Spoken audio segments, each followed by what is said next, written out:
Hello, my name's Barry Hurd. I was in Worcester recently to interview Mike Stone. Mike was a Second World War veteran who went ashore on Sword Beach, Normandy on D-Day +1. But first I asked him, how did he volunteer? I was at the Royal Grammar School in Worcester for 11 years leading up to 1939, and at that stage I decided that it was time I did something about getting into the army. I wrote to the, I'd been in the Home Guard via the LDV for about 6 months, and I wrote to the War Office and said that I had a higher school cert and Certificate A from the Corps, and immediately they wrote back and said, if you can get your headmaster and your father to sign the papers, we'll send you to Aberdeen University for 6 months and then opt you. With the result that I had a very pleasant time with a lot of other young fellows very similar to myself from public and grammar schools. Some had already been into the services properly and had been picked out as officer material, and we had a very good time at Aberdeen. We were in fact at that stage gunners, private soldiers in the artillery. We were uniformed. We'd gone to Aberdeen via a training regiment to get ourselves equipped, and we went to another training regiment for about a fortnight or 3 weeks before we went to Octu.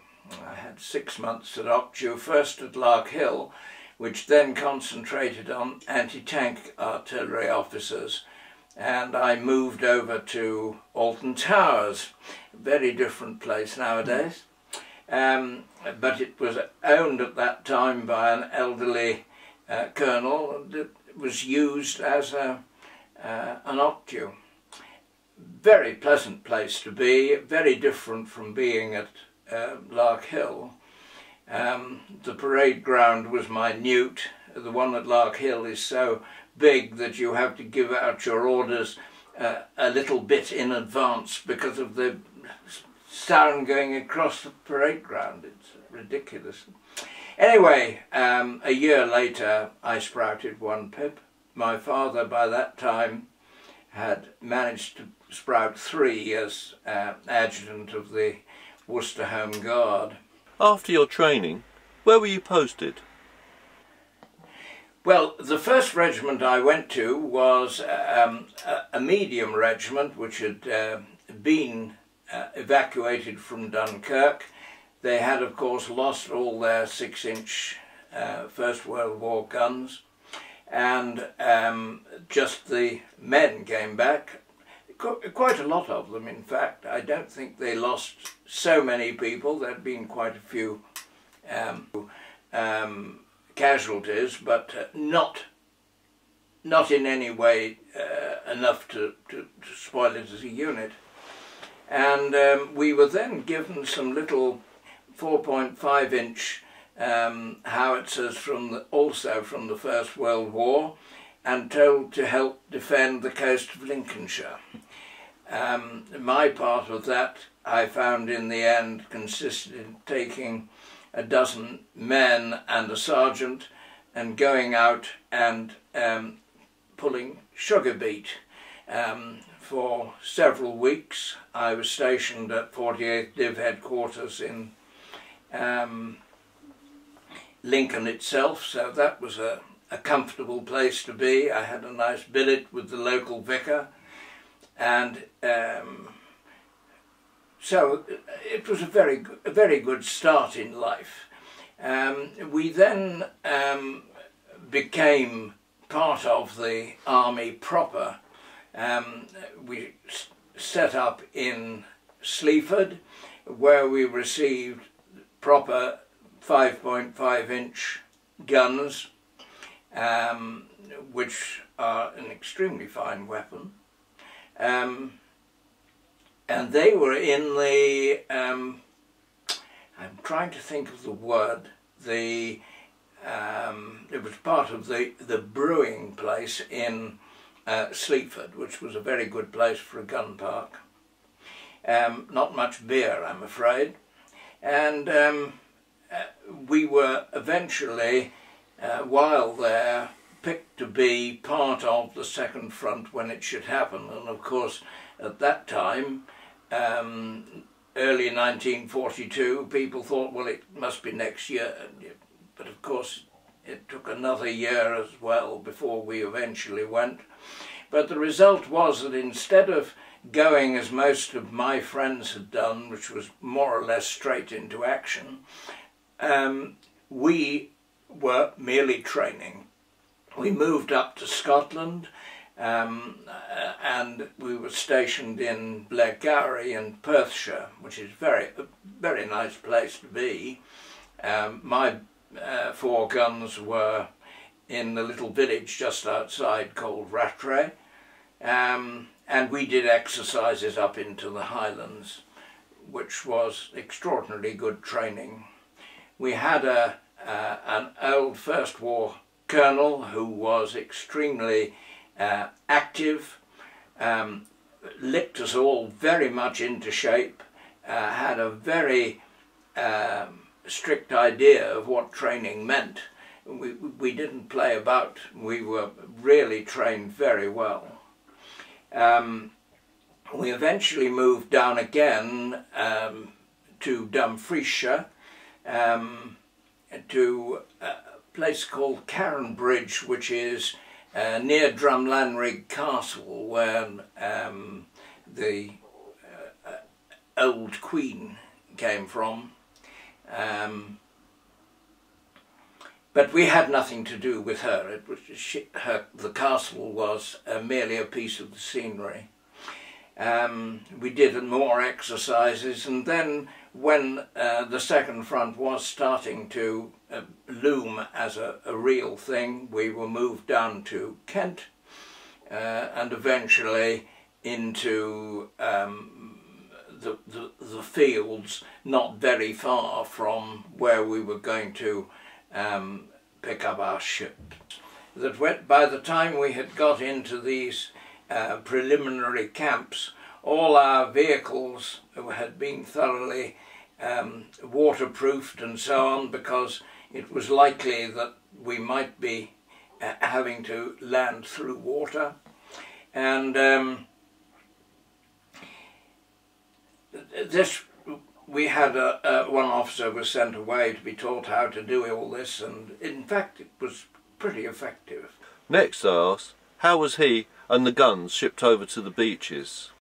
We were in fact allocated to a landing ship tank, which is a very large weapon indeed. It was an American ship with an American crew, and I've never seen such quantities of food and beautifully made white bread and so on. The mess was very nice, but I confess to having slept for a large part of the trip across. I woke up to find that there was a tremendous number of battleships, all of which were firing. It was terribly impressive. When we sailed across, we had absolutely no difficulty, and we arrived about half a mile off Sword Beach, and at that point we stopped. There was nothing to be done. We sent our observation people ashore. Mostly they're merely preparing for our landing, and eventually the following day the heavy equipment was brought ashore. We were ferried by engineer corporals with a raft made of the old 4-gallon petrol cans, lashed together, and with an outboard motor. And everything was brought ashore on these. I can't remember the name of those now, but it doesn't really matter. And it so happened that my truck, my particular command post wagon, was at one of the first to be loaded, and therefore one of the very last to come off. And so they said, "Stone, you can see everything off." And so I was very much at the end of the queue when we came to come off. The raft I actually came ashore on was had a half-track with our adjutant on board, and he had the misfortune to start into the water when it was really a bit too deep, and his half-track had to be winched out of the way for everything else to get off. That was the only vehicle or tank or whatever that had any trouble at all getting away once we had persuaded this engineer corporal to get the raft further in.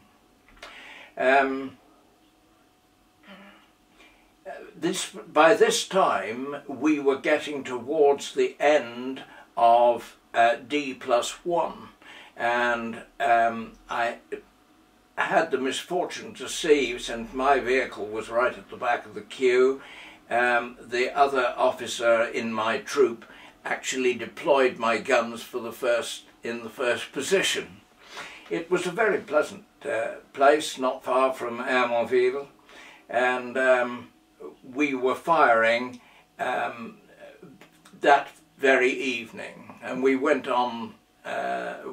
We made a point at the end of the war, I am told, by that time I had left the regiment, of going on firing up to the very last minute, just to be able to say that we'd been doing it from beginning to end. While we were there, incidentally, in the field behind us was the first Aero-P flight that had been brought in, which I will be able to tell you a little more about later on in my story. And the other officer in my troop leader, and I decided we would have a look at the countryside a bit, and we started walking down the road towards Douve-la-Délivrande, which was the next decent-sized village.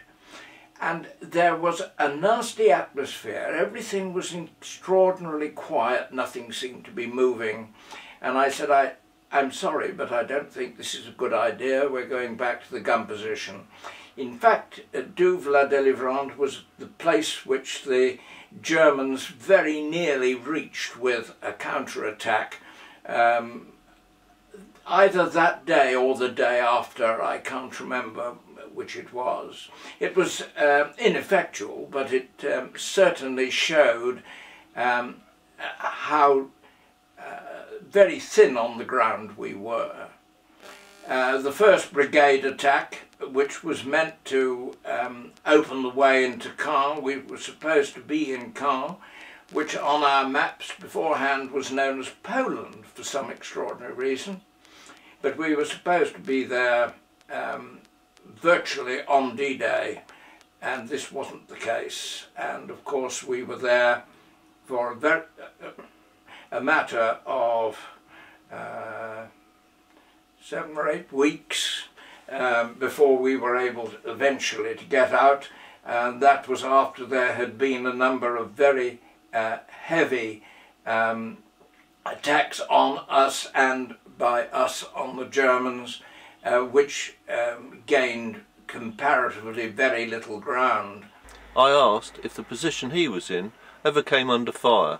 That first gun position was one where we were raided by an FW-190 one night, which dropped a stick of bombs across our gun position, set some piles of charges alight and things like that. I was hardly stationary throughout the whole of an hour and a half, I suppose, something like that.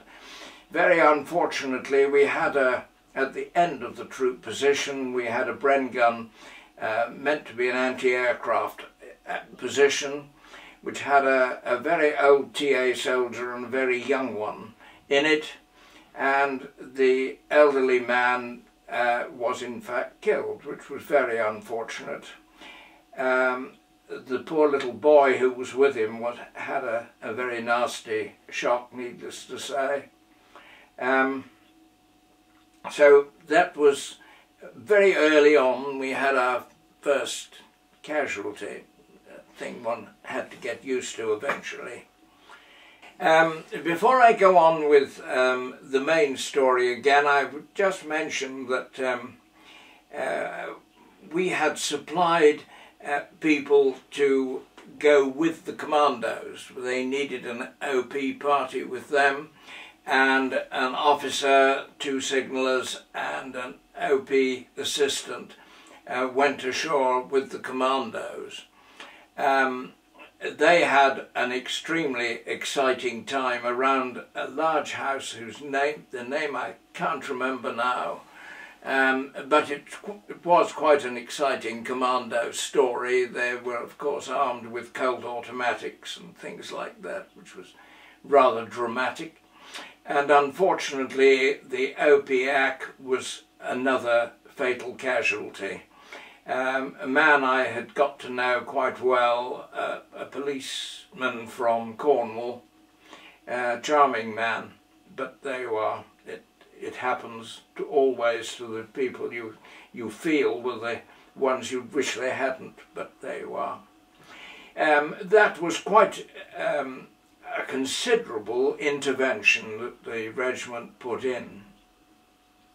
A little later on, the captain who had been in charge of that was invalided home, and I took over, but only for a very brief time.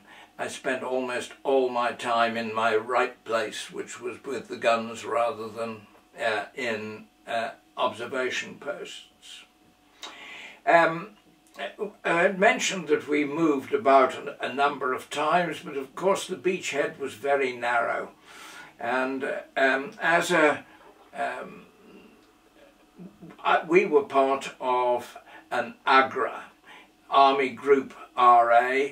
We had been taken out of it and given to 3rd British Division under command for the actual landing, but immediately afterwards we were withdrawn again to be under command of the AGRA commander.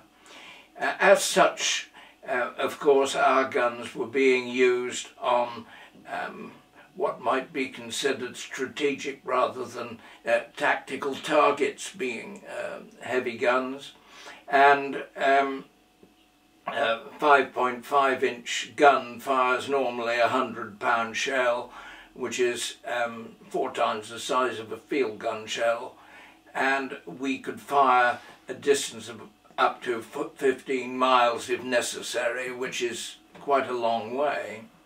We also had a lighter 80-pound shell which could be used, but was used remarkably rarely. We could fire smoke as well, which is very useful, but then so can field guns. There was no particular virtue in that from our point of view. But the great thing was that from my command post, which would of course be no longer stuck in the truck, we would have dug ourselves a 6x6 or a bit bigger hole, which we dropped a table into. We had an artillery board and the bits and pieces, and of course maps. And my map was regularly covered with general positions of German armoured divisions. And we had 5 or 6 of these we had in front of us virtually the whole of the German armour, which made it so difficult for us to get in any way the sort of advance that the Americans were in fact able to do. I think those maps were a thing which I was very sad about, really. I kept my 1 to 100,000 maps that I had acquired as we advanced, right up to the time that I was coming home on my eventual leaving the whole thing, and I lost them, which was a great tragedy. They were marked with Chinagraph pencil. It was an interesting thing. What happened once Caen had fallen and you were able to move forward? With difficulty, we did eventually manage to break out down towards Falaise, and it all went very well, but with very considerable losses, of course. 3rd Division replaced itself after the first couple of days. There were sufficient casualties for a very large make-up to be made. We had, of course, also on our beach we had 3rd British Division and 3rd Canadian Division were the two assault divisions, and we had the 52nd Division behind us. It's just so happened that although landing with 3rd British Division, a lot of the time thereafter we worked directly with the Canadian Division, and that will come out a little later on in my story. Our gun positions, of course, originally were all in liable to be in countryside, but as we got into the edges of Caen, of course, it was quite a different story. Caen had quite a large industrial area, and one of my best or most happy gun positions was in fact in such an area. I'd set up my command post in great luxury in the bottom of one of these concrete water towers. I had my director on top of the water tower and a staircase to go up to organise my guns. But we were mortared but quite considerably in this position, and on one occasion we had the misfortune to have a mortar bomb drop right in the middle of a gun pit. Guns are always, of course, dug into the ground as far as possible. You come into action, but as soon as you possibly can, you're digging slit trenches and enlarging these until eventually your gun is in a pit. And we come to another tragic story.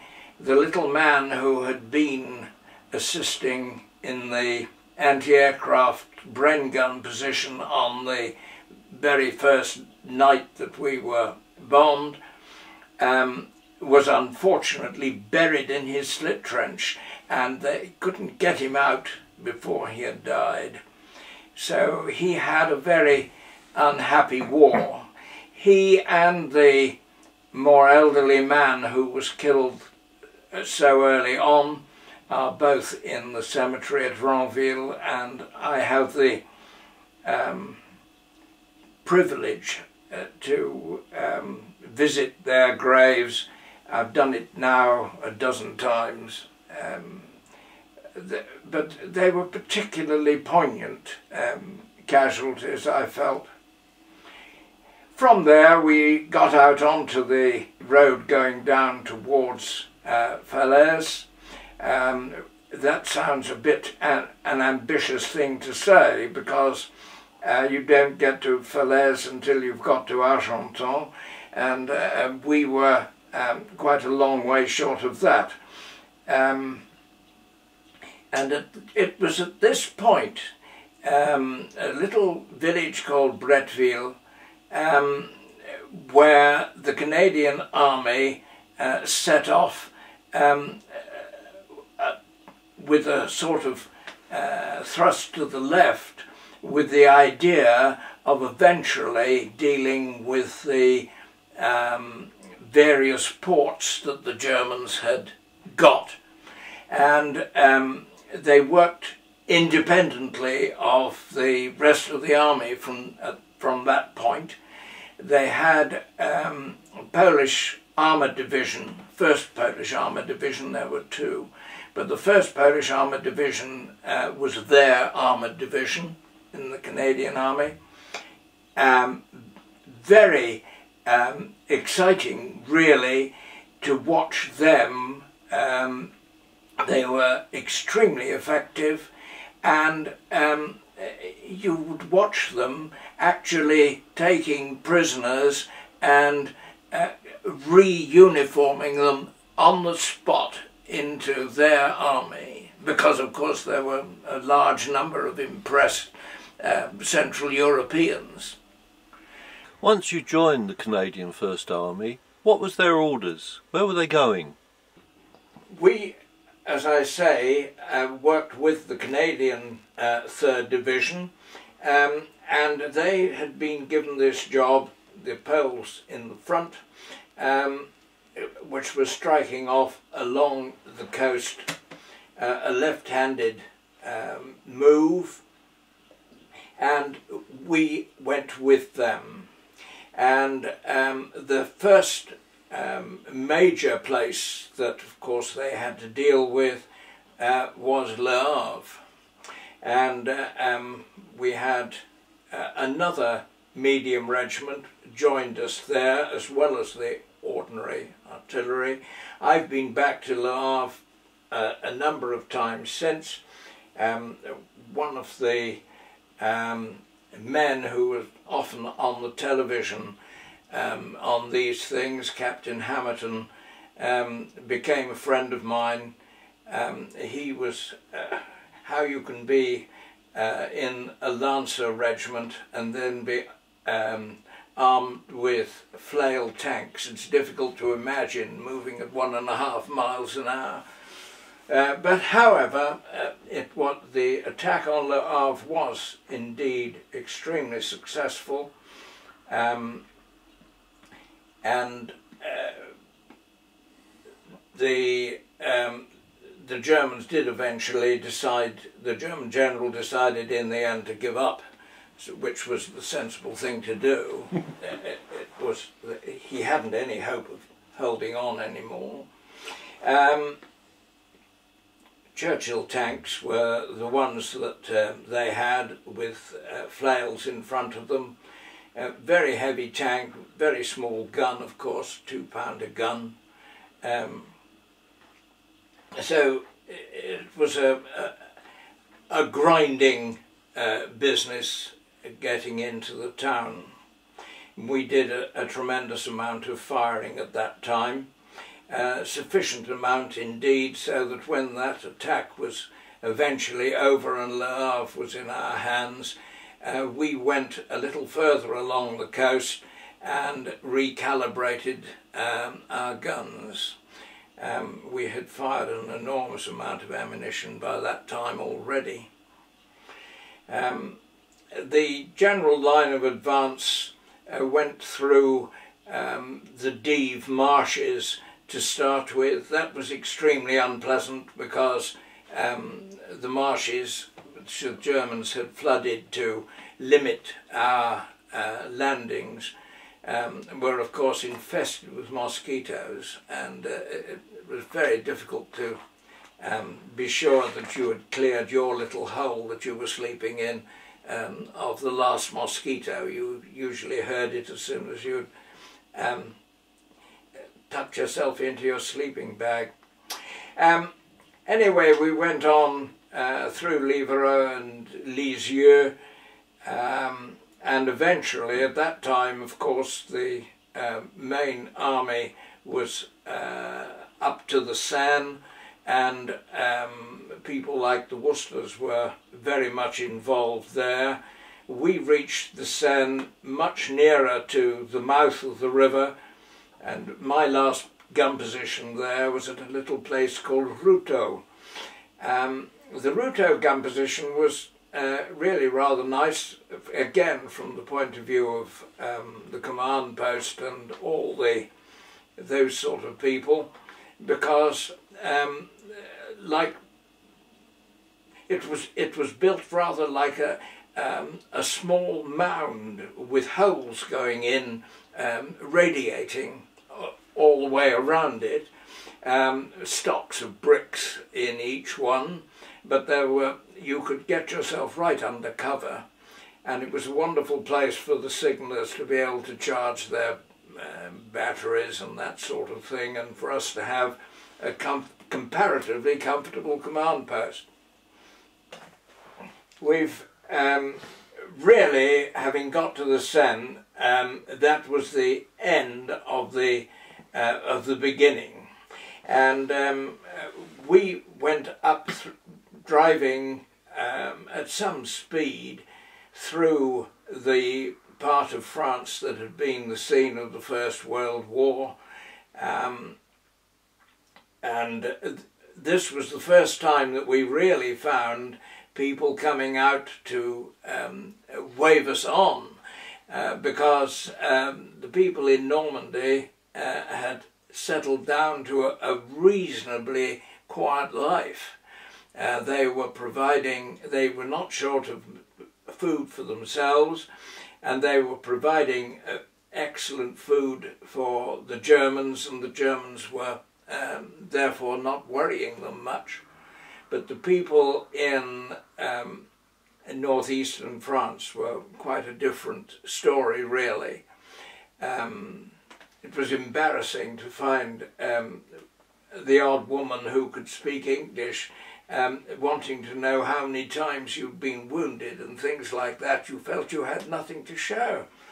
Anyway, having passed through that, we continued right up. We passed through Brussels, and we were eventually stopped just short of Antwerp. We didn't get into Antwerp, as people probably realise. Antwerp and the Scheldt estuary were very, very heavily defended, and the Germans put up a tremendous defence of that area. It caused a large number of British casualties in the event to get in there at last. But we bypassed Antwerp and found ourselves up near the Dutch frontier. Little places like Châteaugenbosch and Turnhout and places like that. It was rather interesting to me. I've always been interested in languages, to find the local population were very unexpectedly Roman Catholic.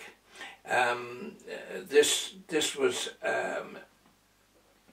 very, very interesting, really. You would go into a house which you needed for billeting and perhaps to set up a command post in their barn or whatever, and the place was dicked with Roman Catholic icons and so on. I found myself having a fairly good French, but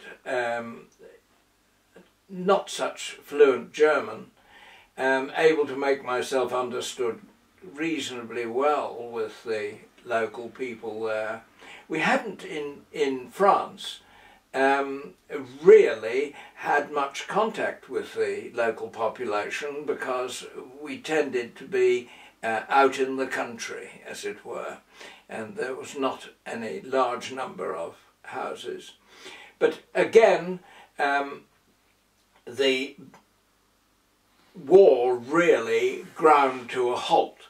It was winter time. We were confronted by all the big rivers. There was no question of being able to jump over them. The Germans equally were not prepared to do anything particularly, and so there was an awful lot of shelling. Casualties occurred, not because of a particular attack very often, and it was not a happy time at all. A little village I remember particularly called Venray, very uncomfortable. One of my signal trucks, which had got quite a number of my people on board, had gone back and came up again through the path past our gun position, missed the gun position and found itself driving into very much enemy territory almost before they could realise it. It was a miserable time, and the weather was appropriately miserable as well. Everybody was wet. There was the danger of being mortared regularly, but not with any particular purpose really. It was just people miserably looking at each other from either side of the of big rivers and doing nothing. And at that Christmas we were taken out of the line, and we took ourselves to a little place called Terhulpen, south of Brussels.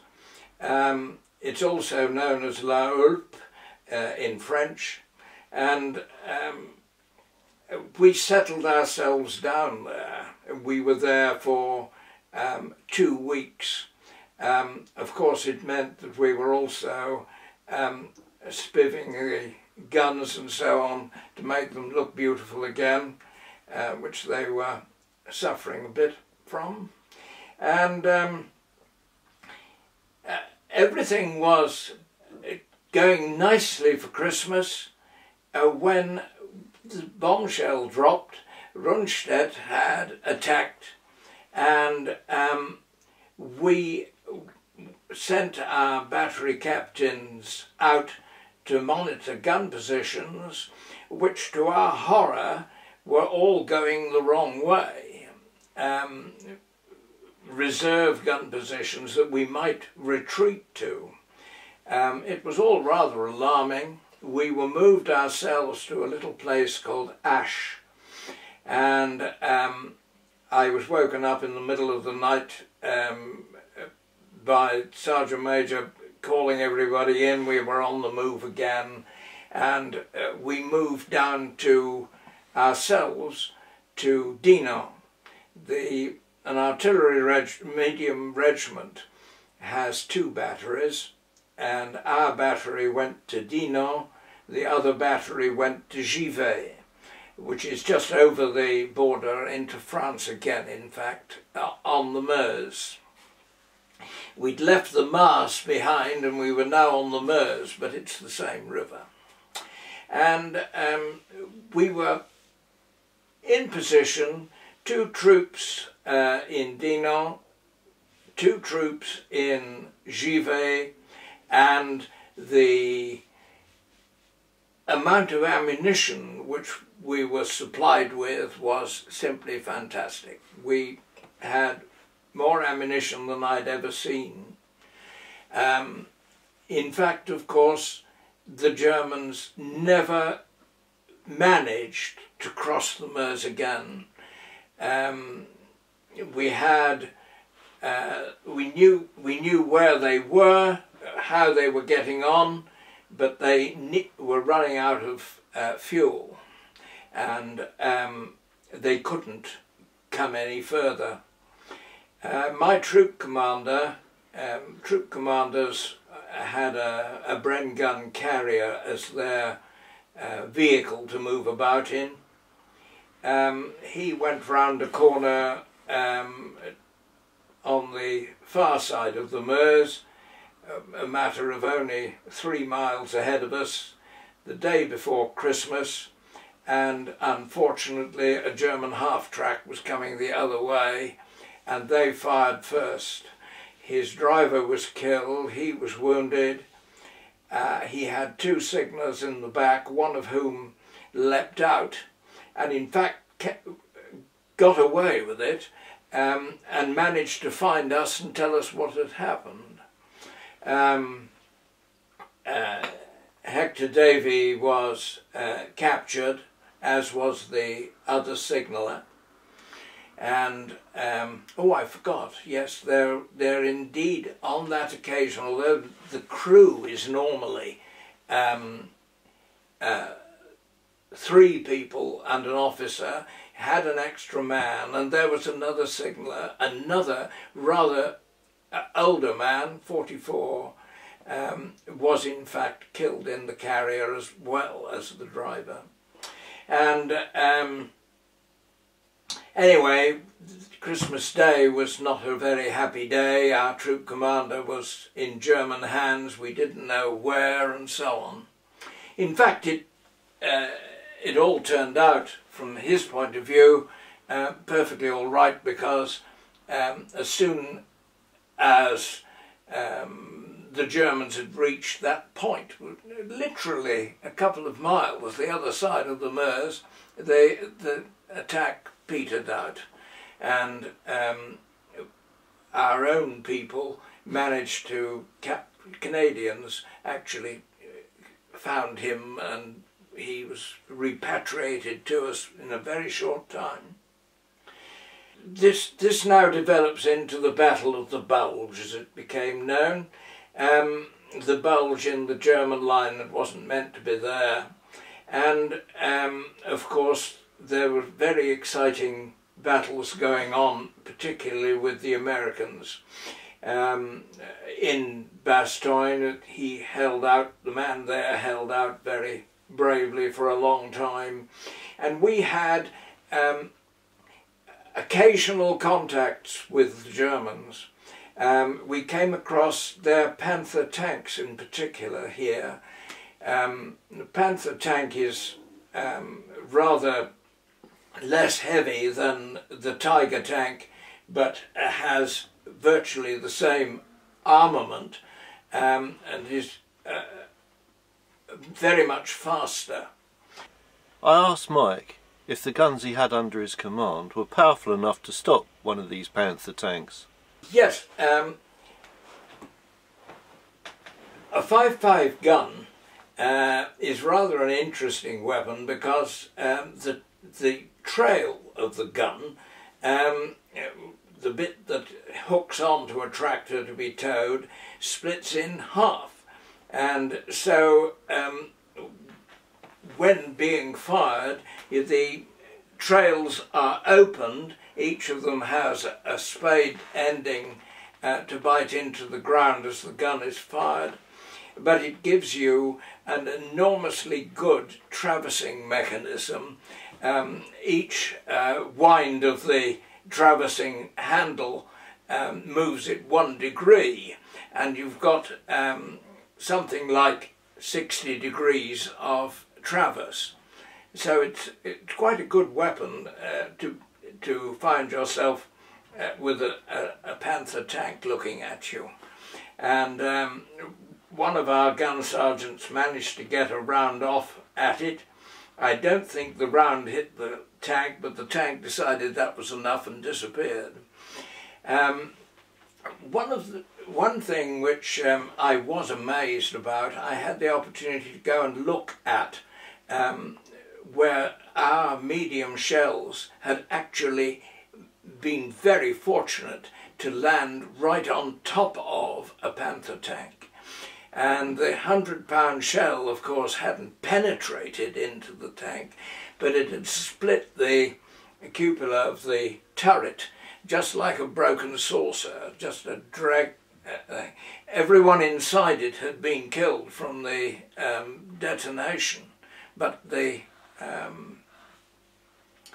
effect was quite remarkable. You would have expected that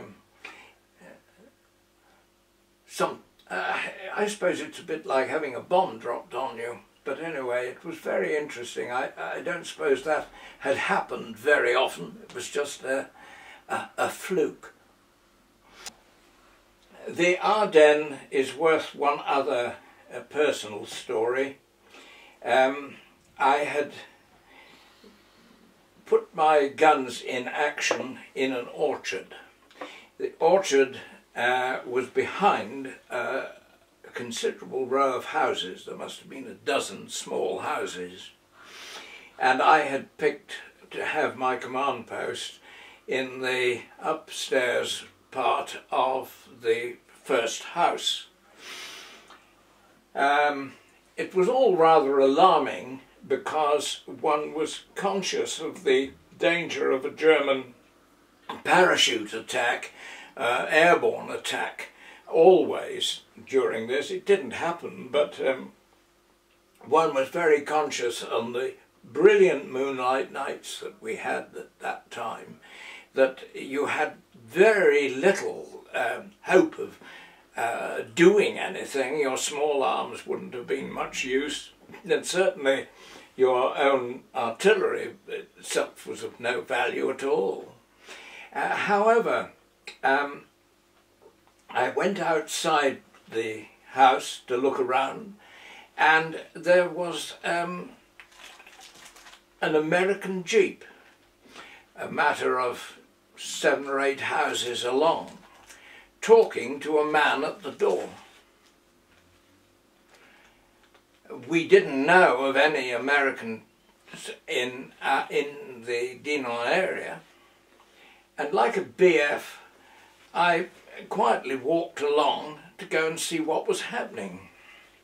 When I got there, there was an apparent American captain, a sergeant sitting in the back with a Tommy gun across his lap, and I rather stupidly said, "Can I help?" And he asked me a question, and I said, thinking that I was thinking fast, I said, "I'll go back and get a map." And I went back as nonchalantly as possible to my command post, rushed inside and said, "Couple of men, rifles, quick." But of course, by the time we emerged again, the jeep was disappearing. And I had actually had a little chat to a couple of these poor fellows who were having to almost certainly suicide position. But I'm glad they didn't decide that they might as well get rid of me in the meantime. But it was, I suppose, the first time that I had had very direct contact with enemy troops, but they weren't wearing the right uniform.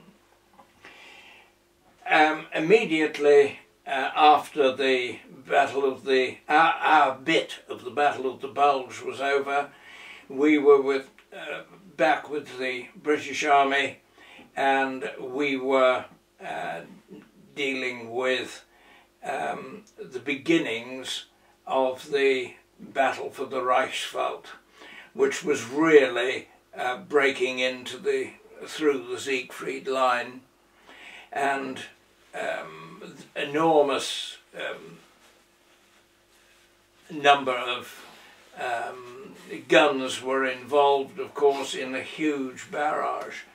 It's a very boring way to use your guns.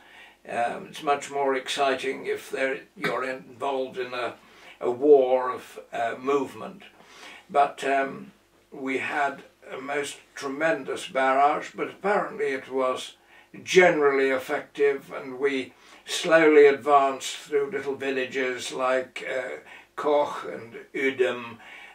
We were now thoroughly within Germany and getting on with the job.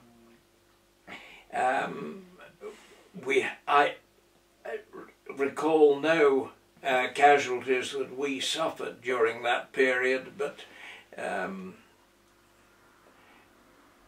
the other battery may have had some. I don't really know. Anyway, that was the way it went. We were withdrawn from there, and our next place to be involved was the Rhine crossing at Wesel. At Wesel we were, I carefully arranged a very good gun position. We were mortared quite regularly there, not comfortable at all, but the crossing was indeed very successful. It was of course an airborne invasion on that occasion to cross the Rhine, and slow but sure really is the way. And it was while I was in my command post there that my friend, the other officer in my troop, and I decided that we really wanted a little more personal excitement, and so we told the battery commander that we intended to volunteer for AROP. We had been watching, had our gunfire directed by AROP all the way through the operation. It was obviously very exciting work, and but it of course meant we had to have a special immediate medical examination to see whether we were able to do it. We were both accepted, and after 5 years I left 53rd Medium Regiment to come back to UK and set about learning to fly. I was sent to the Marshall Field at Cambridge, which is where the de Havillands all begin. Geoffrey de Havilland, while there, used to come in periodically because he wanted to fly one of his Mosquitoes, and quite casually really. It was like coming in and deciding that you'd have a round of golf or something like that. Anyway, I went through the usual training period. You're expected to learn to fly in 10 hours. I took 9.5, which just goes to show that I wasn't an absolutely brilliant pilot. But certainly I made my way through that, and we had a period, I suppose, we're now talking about 1945.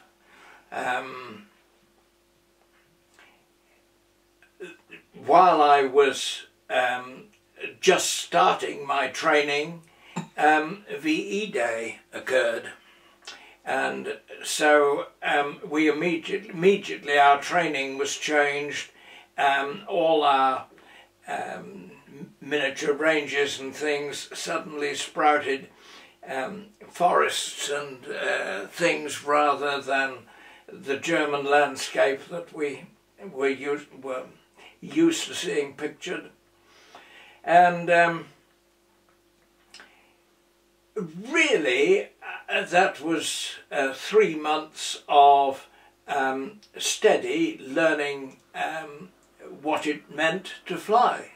And I thoroughly enjoyed it. I thought the first time I was told, well, you can take it around for yourself now, was an extraordinarily exciting experience. I never had the slightest worry that once I was flying an aeroplane, I never had the slightest worry that it wouldn't do what I wanted it to do. And we went through various particular tests. One of them, of course, was trying to make a precautionary landing. Your plane was not feeling well. You had to bring it down in the most simple way. And I know that I must very nearly have been thrown out at that stage, because you were meant to bring the plane in and decide to put it down at about a third of the way across the landing field that you had found, so that it would stop about a third of the way from the far end. It was all very straightforward, and I was told which field, and I decided that I was going to bring it in much more quickly, and I did. All this initial flying training was at an initial flying training centre at the Marshall Field. The planes, of course, that we were flying were Tiger Moths. We, for the first time in our lives, and luckily not for very long, we learned to put on an inner flying suit and an outer flying suit, and inner gloves and outer gloves, and helmets, and all the gear that you have, particularly in an open cockpit aeroplane. And I hated dressing up to go and fly. I'm sure that Geoffrey de Havilland had an absolute minimum amount of gear that he put on himself. But anyway, we had to do what we had to do. I found all the flying training extraordinarily interesting. I enjoyed it. I enjoyed the occasional cross countries that we learned to do. The whole thing was a charming experience, in my opinion. And we were there learning to fly for a matter of 3 months, after which we moved to Andover in Hampshire, where we were introduced to the Auster aeroplane that we were going to fly eventually. An Auster is not a difficult aeroplane to fly. A Tiger Moth is one of these things that it's difficult to fly badly. They want to fly. An Auster is a little more pedestrian.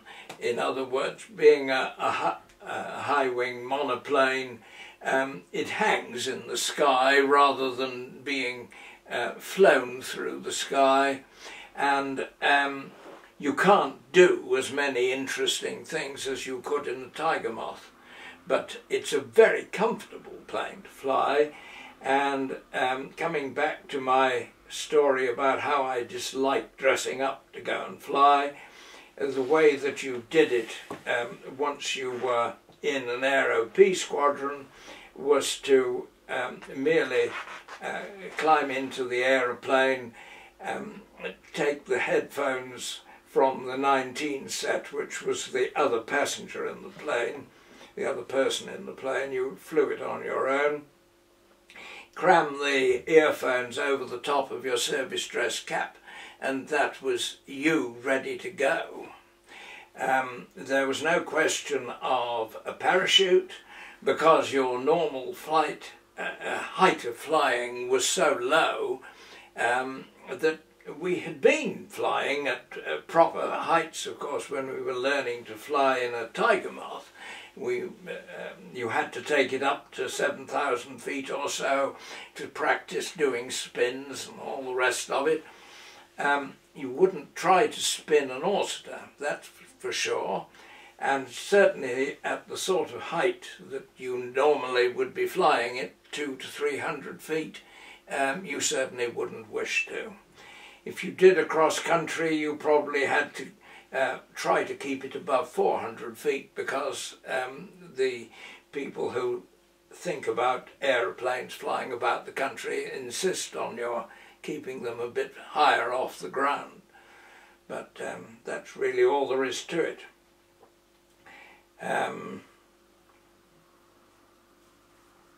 My first experience really of being in an first of all I've got to tell you that I, of course, was awarded my Army Flying Badge, which is the equivalent of the RAF wings. It's the same badge, effectively, that is worn by a glider pilot or anybody else who is in the army and flies an aeroplane. It's a tie I'm particularly fond of wearing, which I've got on today.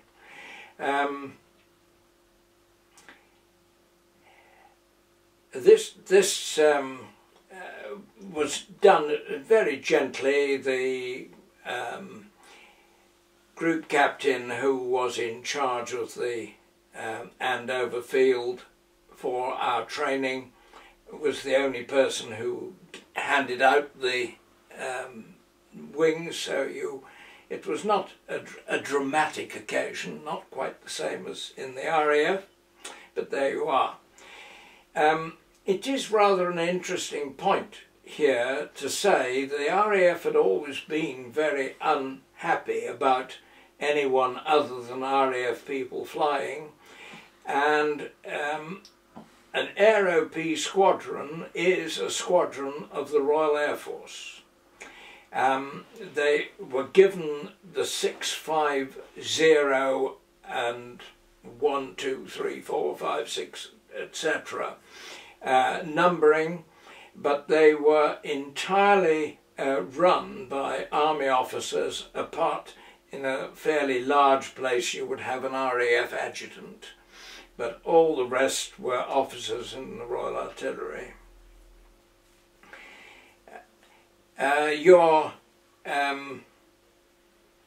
When you had your own aeroplane, it was really a very nice command. Instead of having to look after a whole range of various vehicles and 4 very comparatively unwieldy guns, you had an aeroplane, an Oyster, you had a 3-ton truck, and you had a Land Rover. You also will almost certainly have had a motorbicycle. That was your command, so it was an absolute piece of cake to be in charge. You were probably told the area where you were expected to choose your flight ground. You flew over it, decided where it was, landed on it, and called on your radio to bring the rest of your little team to you, and you then organised where you would park it and that sort of thing. It was an extraordinarily easy-going thing. I suppose it might have been very difficult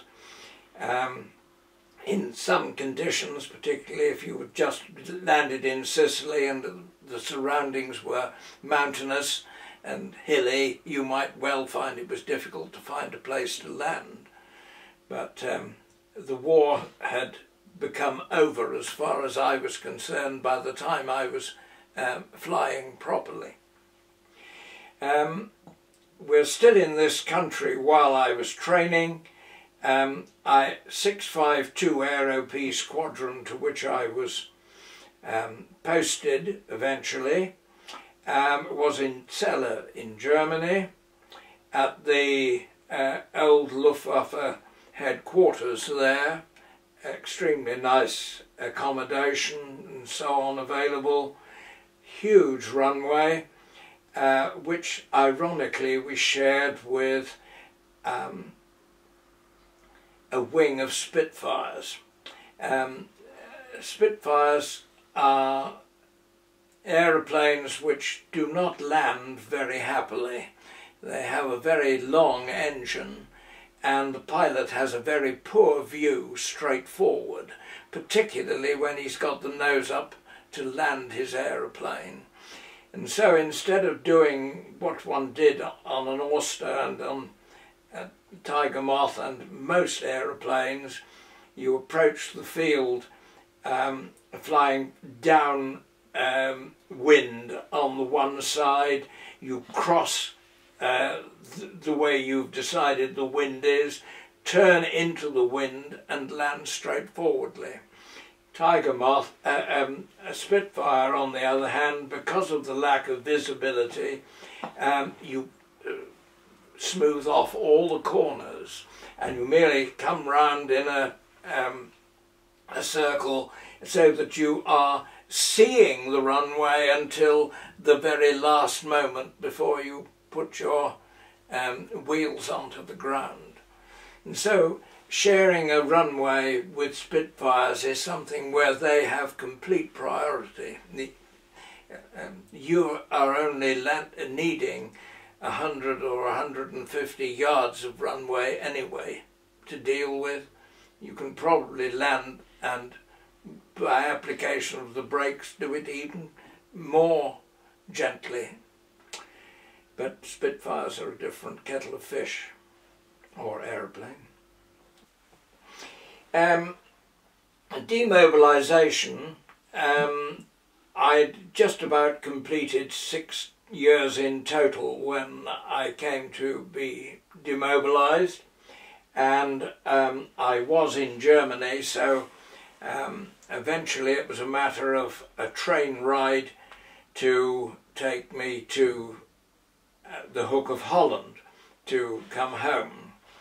Unfortunately, when I got to the Hook of Holland, I found that the occasional officer was very useful to bring a whole lot of other squaddies home.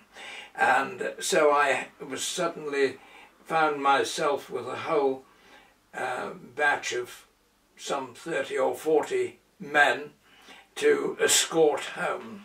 It wasn't very difficult, needless to say. They were all very keen to come home. And we went to a demobilisation place in Yorkshire. I was fitted up with a trilby hat and one or two bits and pieces. I haven't still got my demob suit, which anyway I wouldn't be able to put on any more than I could put on any of my rather more interesting items of uniform. My tummy wouldn't allow it anymore.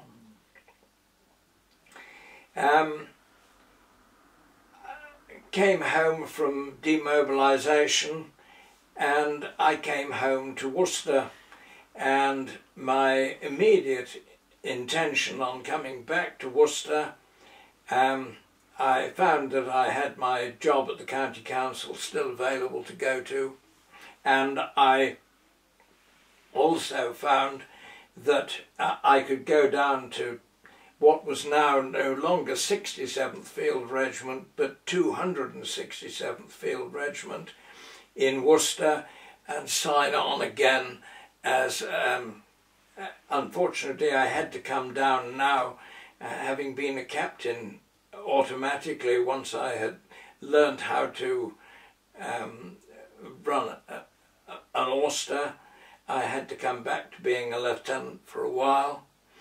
But I spent a whole, now, 8 years back in the army again, having hardly come out of it. And I think I really ought to just summarise what happened. I was first of all allocated to one of the Worcester batteries. There are 3 batteries in a field regiment. We all had, we were equipped at that time with self-propelled guns, which are 25-pounders on a Sherman tank chassis. And almost at once it was found that I was better used in Malvern, which needed another subaltern. So I went to Queen Battery in Malvern. I'm glad to say that Queen Battery soon became quite the best battery, took all the cups and everything in all the competitions. And after 3 years, the colonel was changed. My battery commander became the second in command, and there was no one else left but me to take over. So then, aged just about 30, I suddenly was able to change my pips into a crown and become an acting major. I couldn't be anything more than an acting major, unfortunately, even at the end of 5 years, because I was still too young to do that, but it did eventually happen. And that was the end of my army career. When I left Worcester and went to take a job back in, of all places, Lincolnshire, and back in, of all places, Scunthorpe. Though I was 6 years during the Second World War, I did not acquire any gallantry awards. I have 4 medals representing my service, but I did also serve long enough in the TA because my war service counted for double. I had 6 years war service, which gave me 12 years towards a TD, and I did 8 years in the TA, which counted therefore to 20, which allowed me to wear a TD, which is the territorial decoration, which strictly the territorial efficiency decoration, which I was very, very proud of. But I now have a Légion d'honneur decoration. There are, I believe, 4 ranks in the Legion of Honour, and I'm only at the bottom grade. I'm a Chevalier of the Légion d'honneur, but it's an extremely beautiful toy to have, and I'm very pleased with it.